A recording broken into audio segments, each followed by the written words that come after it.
O koto koe pe ha whawhitai mo whamalo ki e ki ke hinga koe ne tahi ofa ke whai mai ke tau moui. O lava ke tau ausia mai ai ai whakaosi o singa tau koe ni. Koe aho ua tolu eni o ti sema wawhita fitu. Pe ange pe koe ngahi talamonu pe ngahi whakawhitai ko tau whai mai e ngai aho ko mahiri atu. Ne tuunga i e hea ai tau wak mai ke a koe ni. Ka tau whawhitai pe ko hinga koe whatotoka taimi ai o tua.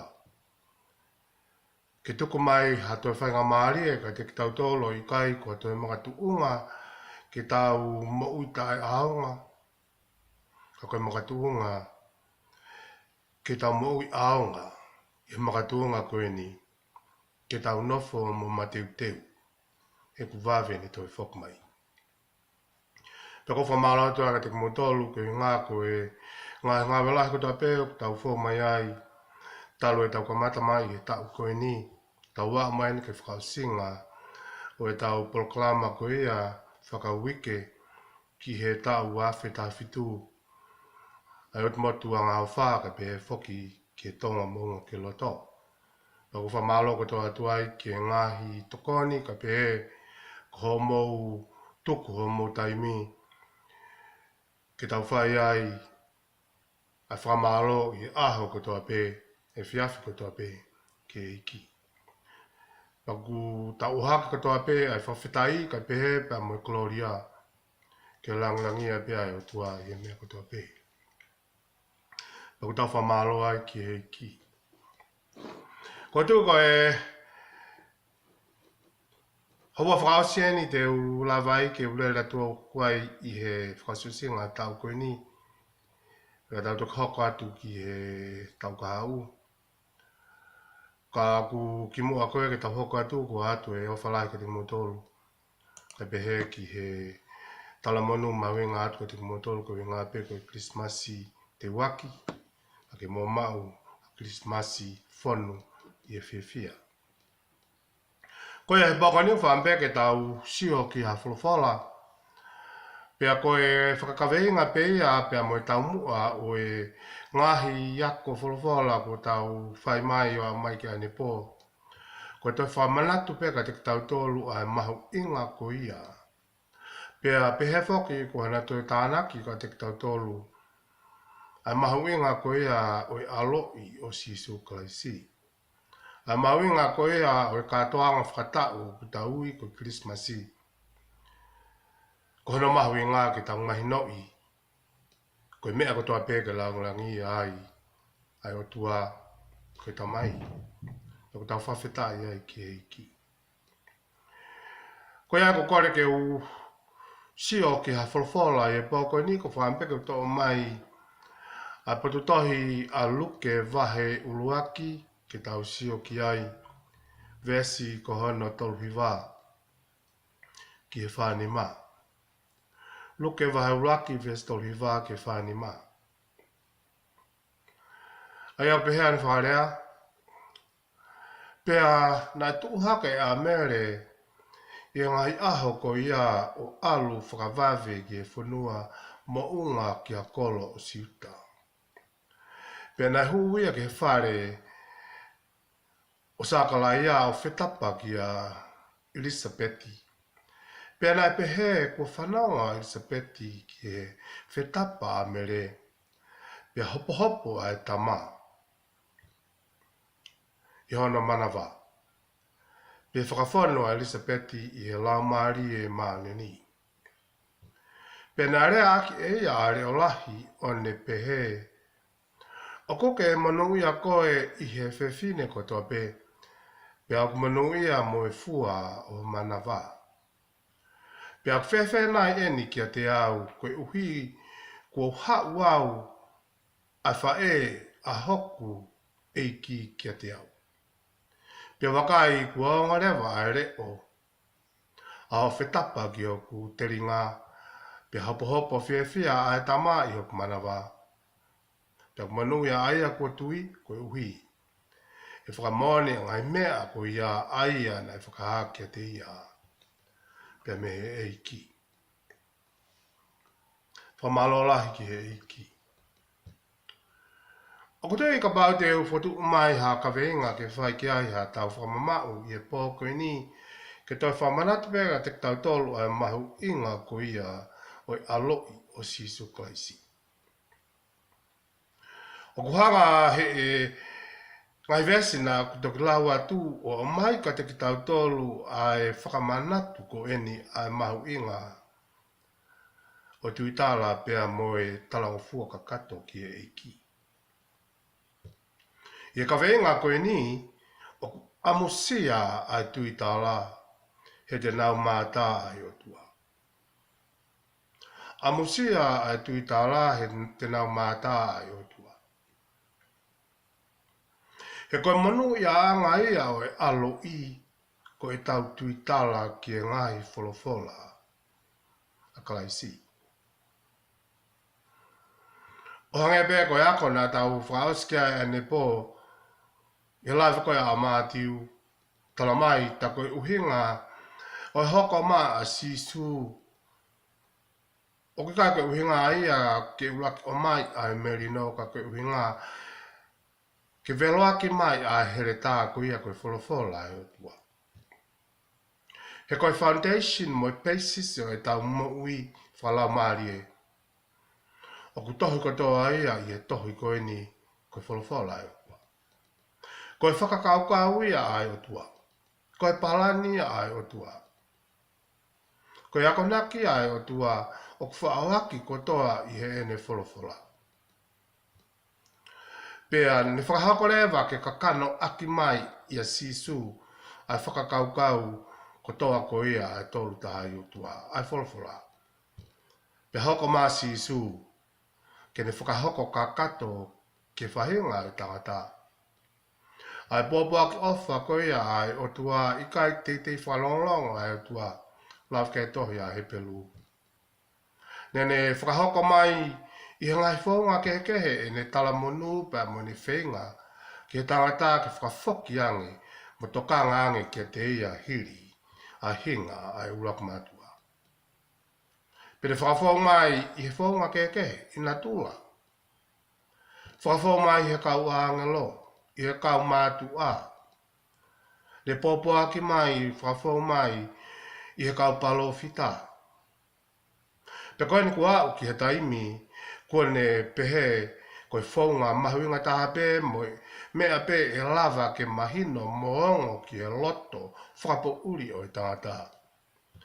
Koe ni hanga whakahoko mai ai māma a Sisu. Koe ni hanga o whakahoko mai a wholofola a Sisu. Koe ne hanga o whakahoko mai ai hala totonu. Pea moe mo oni totonu.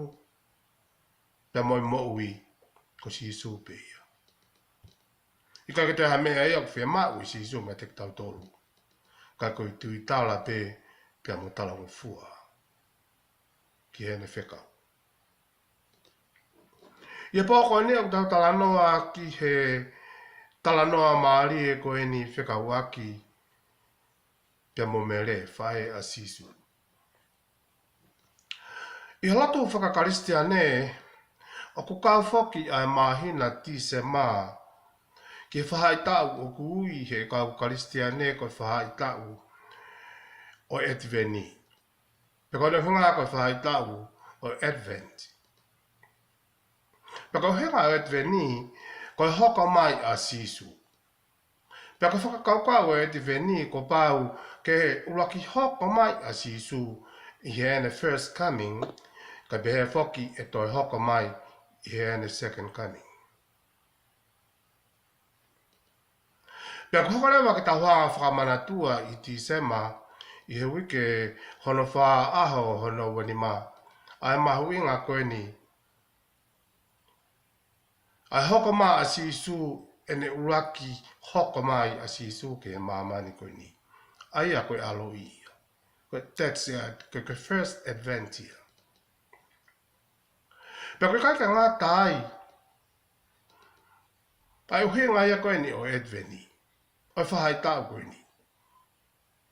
Ka tau whakamanatua mo tau whakawhetai ki he hoko mai a kalaisi i he kakano. Pea ku tau seo lewa ke toonga mo ui a sisu pe monga hiako naki a sisu ka he pehe foki ki he veloa ke mai o here tā koe ni na tau lawi ki a ne po a wholofola maano ni.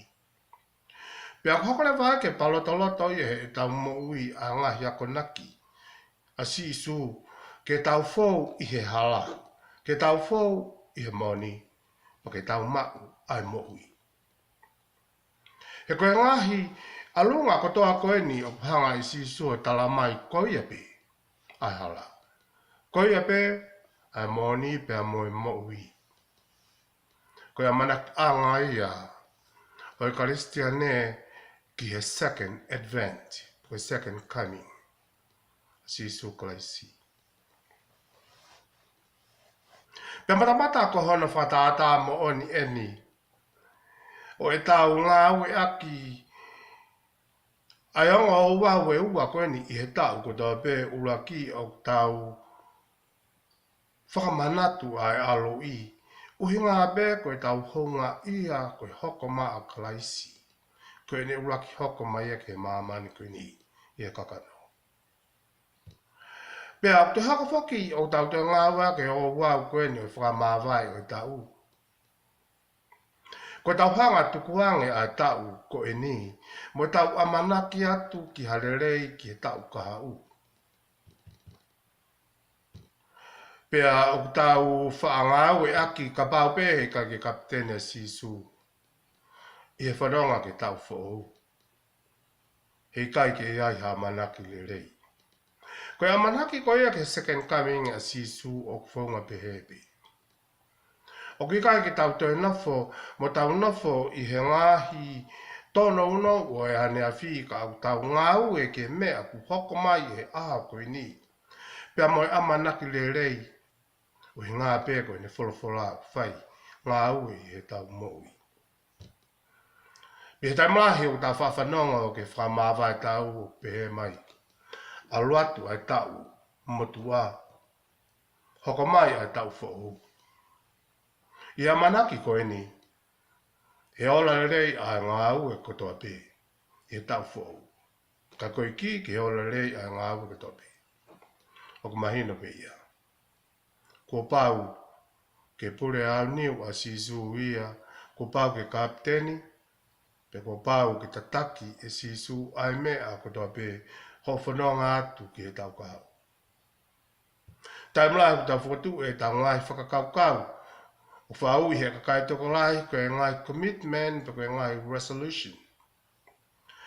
Pe ka paurewa he ka kia foundation a resolution o tau mui mui ki ai ke tau whau. Pe ka kai ke aonga i tau whakatutu palani me whakakaukau ku ia. Ka kohona maoni o tala mai he whalawhala ka pahe ke kai ke kau. Ai eiki ko sisu kraisi i langa o i whare. Mo tataki o e maui, whakarere o e siasi, whakarere ho family, whakarere a hawhanga ku tau wahewahe ai whalawhala i he pōkeni. Ai ka ke kawa sisu ai. Koe kota kula noa ai ngā hawe ko tau pēk tau whai. Pēko tau whamat whitai ai ki he eiki. Ki he toa whanatolahi pa mno mai tala noa maari o e aho koe ni. Ko e tui tala, pe amusia, mono ia ki nau tolo ko tui tala. Ki he eiki, ki he wholofola ai o tua. E te nau mau ai mono ia, mo e whakakoloa ai o tua. I whamatala koe ni aluke, aku ne lave ai, i wahe ko e ni na tau lawe ki ai. Ki Nasareti pa mo kāreri, hena i ai haonga whawhine e toko ua. Ko mere pa mo Elisabesi, pena i ai pa meonga palo mesi whakautua. Nai whai kia te ki nā ua whekau aki pa mo haonga tamaiki e whanauki, mai i hona manawa. Pea koe, whamatala koe a luke ko hiri nai eni ha mahina nai e ono hono whakahange e ke baleri e angelo tatau Nere a koe ia kia Elizabeth Pesi, hawhekau kia Elizabeth. Ke whakawhau mai i hona manawa. Hona manawa na paa ai whaka melo melo o sisu ko sione baptaiso. Ka hona moni o tokanga whaki a luke ia i he tautala noa i he poko i ni. Kene whakaha i mo whakawhai ke he i mai. Ai ongo tamaiki ko i ni. Oku amanaki ke na hoko whakapalofisai mai. Ke whakakakato ai palani o whakamui. Ke whahinga i tangata. Ke tala noa ko ia au nā tau lawe ki ai ma mui ves malanga o e aho ko i ni. O ki kai ko misteri ai alo i whakatāpo o sisu. Neongo o whehu ia he kakai toko lahi ai whaunga. Nai alo i mai a sisu. Ai tu ia ke lau maria maruni. Ka ko te whtau i whakamatala moe whakaamo koen a luke i he wahe koe ni pa moe tala noa i pō koe ni. Ka te whakatokanga mai ka te kitau tolu, mo o mai ki te kitau tolu ha te whtau i ulunganga whakautua. Ne mau e mere kai peheki a Elizabeth. Kua ulunganga o i tui ka kato mo ulunganga whaka ake mui, to koe tui whakasewaniti. Pere whai ake mere ai whahinga ulunganga koe ni e ne tari, o ne talangofua, wange e pēko ne rea na e whai e vesi ko ne tautaha, i hona talaki mahe a ngelo. Te ke tui ia i o manawa, pia whae rei ai tama, pia ke ui hono hua wha ko sisu. Tali maari e nei whaiange e mere, ia luke e vai uraki i festival. Ki e whekau koe ni nei tuku mai, o whakaha mai e angelo. Talange mere, wakai koe kaunanga pe au ai eiki. Pia ke hoko mai ki a te au hange e pe, horea. Whatongai ki he kupurea ne ngā wea ke emere. Wakai koe kaunanga pe au ai eiki.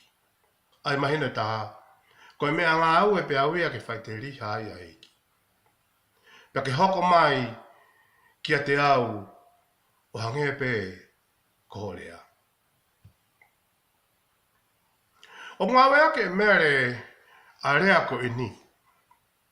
Koe kaunanga pe au ia ai eiki. Koe vessel pe au ia. Koe instrument pe au ia. I'm just a servant for the Lord. I'm the Lord's servant. Peke whai te riha pe o tua ia. Ke whai hono whina ngā loia te au. O kuhanga e tuunga lea koe ni. O mai ke te tau tolu ai whamo oni. O hatokotaha o ku whanu. E mo ui talanga fua mo e ofa mo oni ki heiki. Kua takotaha talanga fua mo tui mo whalalaka kato ki he wholofola e otua. Kua takotaha o kune whakamuamua e otua i he ene whia mau. O hanga e pēka whakaamuna tātola noa ki ai ane pō. Ke moa ke tau mau ai melino ai otua, kua pau ke o mai ai wholofola ia ko here tā whatongata, ke ne hanga wahe i ai tuunga o e tau ofa ki eiki. Pia kumaka tuunga e tau ofa ki eiki, ke whika auraki ha toi mea. Hau tala mai si su. I hono natula fua a, o i kai tene teitei tari, ka pau kulahi ange e tau ofa i e tau whanau i otua. Pia ka pau kulahi ange e tau ofa i o tau mari i otua. Pia ka pau kulahi ange e tau ofa i e tau ngawe i he otua. Koe whakaamu koe a sisu hange, ko tala noa koe na tala noa lahi kia ne po.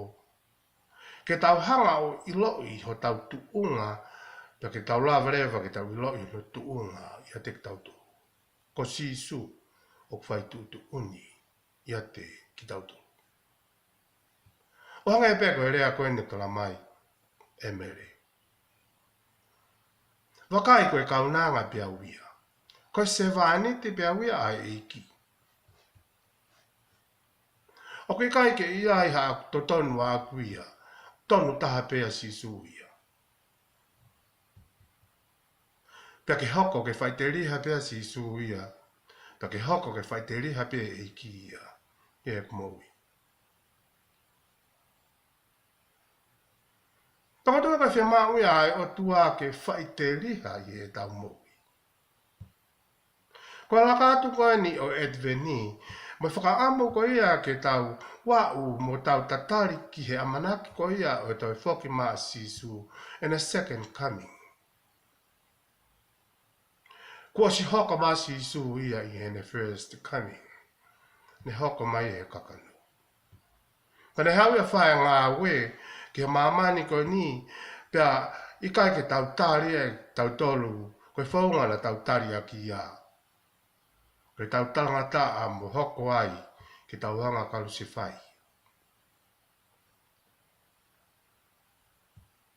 Ta he matua ngā koe o mai ka te tau tolu, ka pau pe he kai ke tau tuku lolo kakato ki he iki.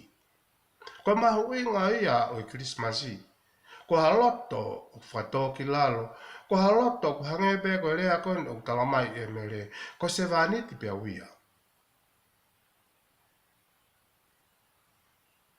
Koe mea ngā aue pia uia ai o tua. Paki whaiteri he pia o tua ia. I he mea kutoa pe. O kune whai mai ke tau moui. Ta mone lau koe au lakrinta o vai tau vesiwa. He koe kaunga ngā aue pe aki mautolu pe moe tua. Koe ngā aue a tua moe whare o tua aki mautolu. Ko koe mo au koe kaunga ngā aue pe pa moe tua. Koe ta ngā aue pe koe ta mui mui ki he iki. Pa koe ta ngā aue koe ta tokoni pe. Ki hono whai e ngā aue ai o tua. Ki he tauhi a hono whare no whanga. A hono siasi. Kai pe he whoki. Ta mono tauhi e ne ngoe anga. Ke tau hoko hange koe lawea ne po. Ke tau talaki o ku vave ne toi whok mai. Ofi e pure anga e kua.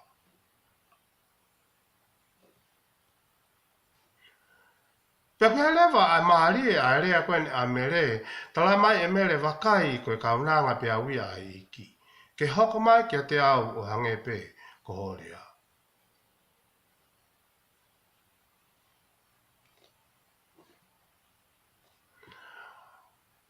Kua tōko ngana tūla rea pe ne whai e sisu he kolosi. Whakakau kau ta tau pe o lafka luke vai waua vesfawa. Ugai tau rea tonga pe he fia lau. Koe tupu tonu pe e ne whai. Ko talalota a mere ki mua ke whanau i a sisu ke alo i a sisu. Whai te riha pe koe eiki, koe kaunanga, koe mea ngā aue pe awia a eiki. Pe ke whai te riha pe koe. Ia loka whai waua vesfawa.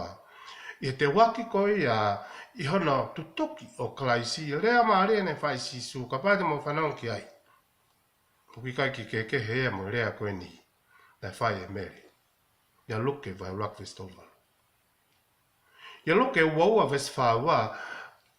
O peha sisu e tamai. Ka pau ko whina ngalo. Pake awe i puni ia te au. Ke oua na whai hokuloto.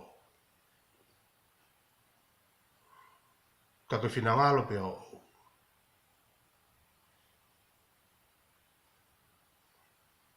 Ia loka vai stol valu. Wakai koe kaunanga pe au a iki.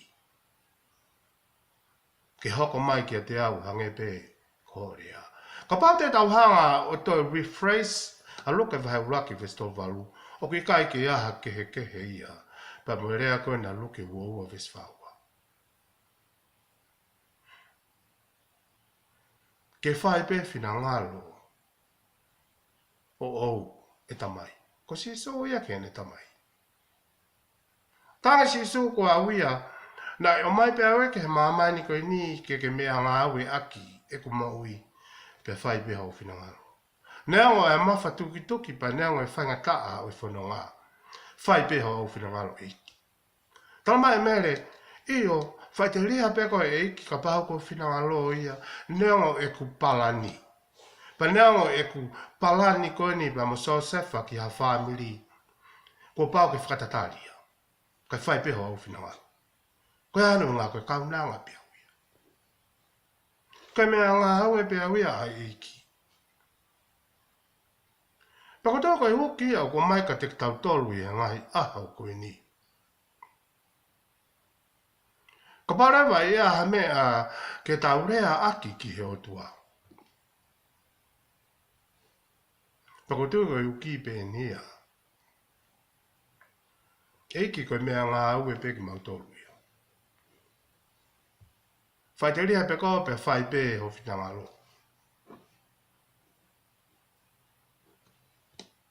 Koe whaka ilonga ia o e tui whakasivaniti. Koe whakailonga i haloto, whakatoki lalo. Koe whakailonga i hatoko taha.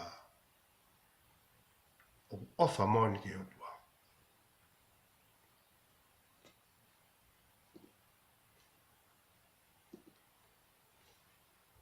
Whawhita e lai ki otua.